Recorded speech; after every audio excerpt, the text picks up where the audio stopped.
அரிசி போடுறீங்க? அது அரிசி சாப்பிட்டு நல்லா இருந்தா தான் அதை அடிச்சு சாப்பிட்றதுக்கு நல்லா இருக்கும். ஆட்டுக்கும் மாட்டுக்கும் தேவையானது கொடுக்கலாம், ஆனா மனுஷனுக்கு மட்டும் கொடுக்கவே கூடாது. அதான் உங்க தாத்தாவோட பாலிசி. என்னப்பா இது சின்ன குழந்தை அதுகிட்ட போய் இதெல்லாம் பேசிக்கிட்டு? பாடத்தை இப்ப இருந்தே ஆரம்பிக்கணும்டா. ஐயா வணக்கங்க. இந்த பட்டா விஷயமா பேசலாம்னு வந்தங்க. யோ ஐயா ஊருக்கு கிளம்பிக்கிட்டு இருக்காரு, இப்ப வந்து பட்டா கிட்டானு வாங்க வாங்க. வர்றங்க. காலங்காத்தால வந்துடுறாங்க. ஏண்டா கணபதி, அவங்க தான் கும்பிடு போடுறாங்கல்ல, பதிலுக்கு நீ ஒரு கும்பிடு போடுறதானே? கும்பிட்டுனே எலெக்ஷன் அப்போ அந்த கும்பிடுக்கு இவங்க 5 வருஷம் கும்பிடணும். அதான் அவங்க தலையெழுத்து.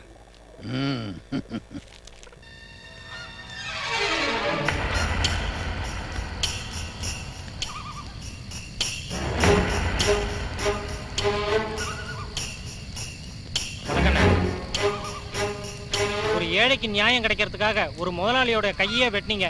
ஆனா எங்க ஊர்ல எங்க முதலாளி பண்ற அக்கிரமத்தையும் நாங்க வாழ்ற லட்சணத்தையும் வந்து பாருங்கண்ணே.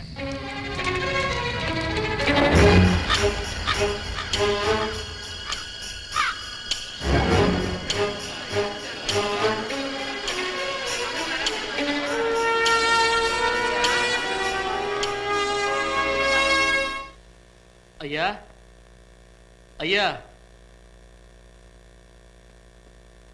என்னடா வயல்ல யாரும் இறங்க மாட்டேங்கிறாங்க ஐயா. ஏன்? கூலி அதிகமா வேணுமா? என்னது கூலியா? புறம்போக்கு நாய்களுக்கு கூலி ஜாஸ்தி வேணுமாமா? ஏய் கிளம்புடா. எவன் என்கிட்ட கேக்குறான்னு பாப்போம். முத்து அப்பா பொருடா, அவ்வளவு தூரத்துக்கு துணிச்சல் வந்துருச்சு அவனுங்களுக்கு. கூலியை கூட்டி கொடுத்து பக்கத்தூர் ஆளுங்களை விட்டு அறுக்க சொல்லு. 10 நாளைக்கு பட்டினி கிடந்தா அந்த நாய்ங்க தானா வேலைக்கு வருவாங்க. போடா.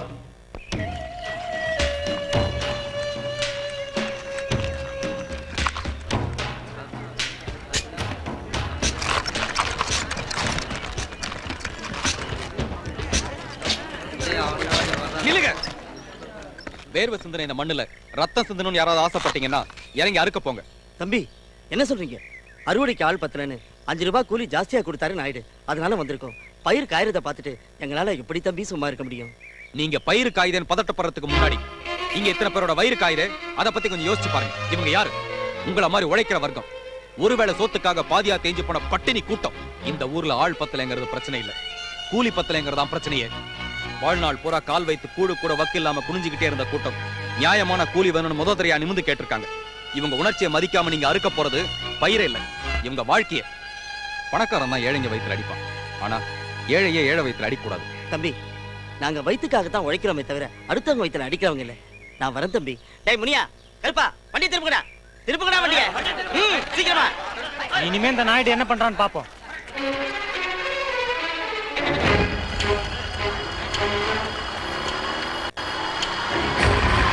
வண்டியெல்லாம் திரும்பி போயிட்டு இருக்கு. ஓஹோ, கூட்டமா நின்று மறியல் பண்றானுங்களா?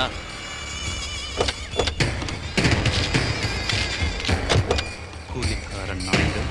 கொஞ்சம் பொறுமையா இருங்க, நான் பாத்துக்கிறேன். அப்பா நீங்க இருங்கப்பா, நான் பேசுறேன். என்னடா வேணும் உங்களுக்கு? என்ன வேணும்? கூலிய கூட்டி கேட்டோம், நீங்க குடுக்கல. அதை வாங்காம வயல்ல இறங்குறதுலன்னு முடிவு பண்ணிருக்கோம். நாயே, கை கட்டி பேசுற நீ கை நீட்டி பேசுறியா?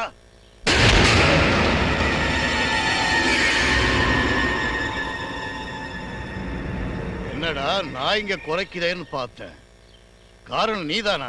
முதல்ல குறைச்சது நீதான்டா.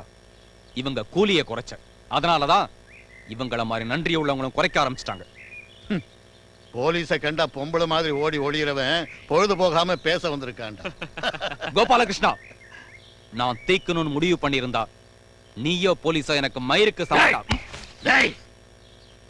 பேசி தீக்கணும்னு சொன்னாங்க, அதான் பொறுமையா நின்னுட்டு இருக்கேன். என்னடா பேச போற? பேசுறா. நாளுக்கு நாள் அரிசி விலை ஏறுது, அதுக்கு தகுந்த மாதிரி உங்க கூலி ஏறி இருக்கா? நீங்க ஒண்ணு அதிகமா கொடுக்க வேணாண்டா, அடுத்த ஊர்ல கொடுக்குற அதே கூலியாவது கொடுக்கலாம்ல. காலையில இருந்து சாயந்தரம் வரைக்கும் மாடு மாறு உழைக்கிறவங்களுக்கு கூலியை கூட்டி கொடுத்தா நீங்க என்ன குறைஞ்சா போயிடுவீங்க? வயிறு நிறைஞ்சவங்க வாழ்த்துனா உரம் போடாமலே உங்க நிலத்தை நெல்லு விளையண்டா. இது நீ மட்டும் இல்ல, ஏன்டா எந்த முதலாளியும் புரிஞ்சுக்க மாட்டேங்கிறீங்க? இறங்கி அறுக்க முடியுமா? முடியாதா?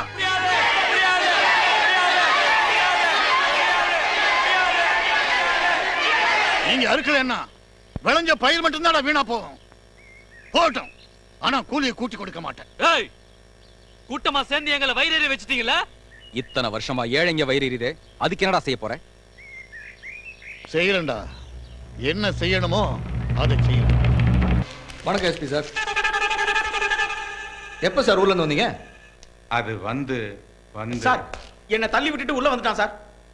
யோ, எஸ்பி ஆபீஸ்க்குள்ள யாரை கட்டி உள்ள வந்தடி? பின்ன சார், ஊரே எரிஞ்சு 44 பேர் செத்துருக்காங்க. நெருப்பு வச்சு அரெஸ்ட் பண்ணி ஆக்ஷன் எடுங்க கம்ப்ளைண்ட் கொடுத்தா கம்ப்ளைண்ட் எடுத்துக்க மாட்டேன் அந்த இன்ஸ்பெக்டர் சொல்றாரு. யார் மேலயா கம்ப்ளைண்ட் கொடுத்தீங்க? நாயுடு மேல.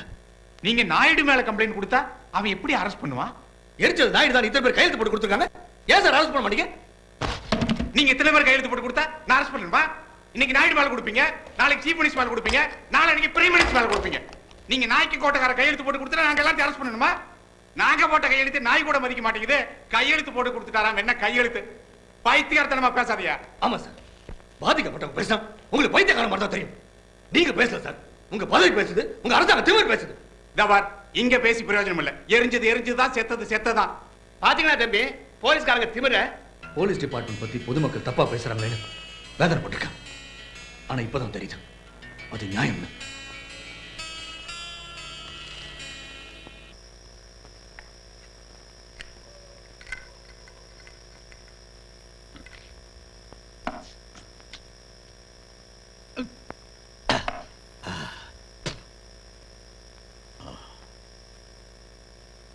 முத்துகிருஷ்ணா, அப்பா. இந்த எஸ்ஐக்கு மாசம் மாசம் கொடுக்க வேண்டியதெல்லாம் கொடுத்தாச்சா? கொடுத்தாச்சுப்பா. எல்லாம் கொடுத்தாச்சுல்ல? அப்புறம் எங்க என்னையா வேலை? என்னங்க இப்படி சொல்லிட்டீங்க? வாங்கின விசுவாசுக்காக வந்திருக்கேன். குடிசெல்லாம் எரிஞ்சு ஊரை கொந்தளிச்சு போய் கிடக்கு. இந்த நேரத்தை கூட உங்களுக்கு பாதுகாப்பு கொடுக்கலாம் வச்சுங்க. அப்புறம் இந்த காய் செடியதுக்கு ஏன் அறிவு இருக்கா உனக்கு? நான் தான் எரிச்சேன்னு அவன் ஆத்திரத்துல இருக்கான். அது உண்மைதானே நீயே ஊரெல்லாம் சொல்லிவிடு போல் இருக்க. நீ ஒண்ணு எனக்கு பாதுகாப்பு தர வேண்டாம். அதுக்காக 50 பேருக்கு சோத்த போட்டு வச்சிருக்கேன். ஊத்துற.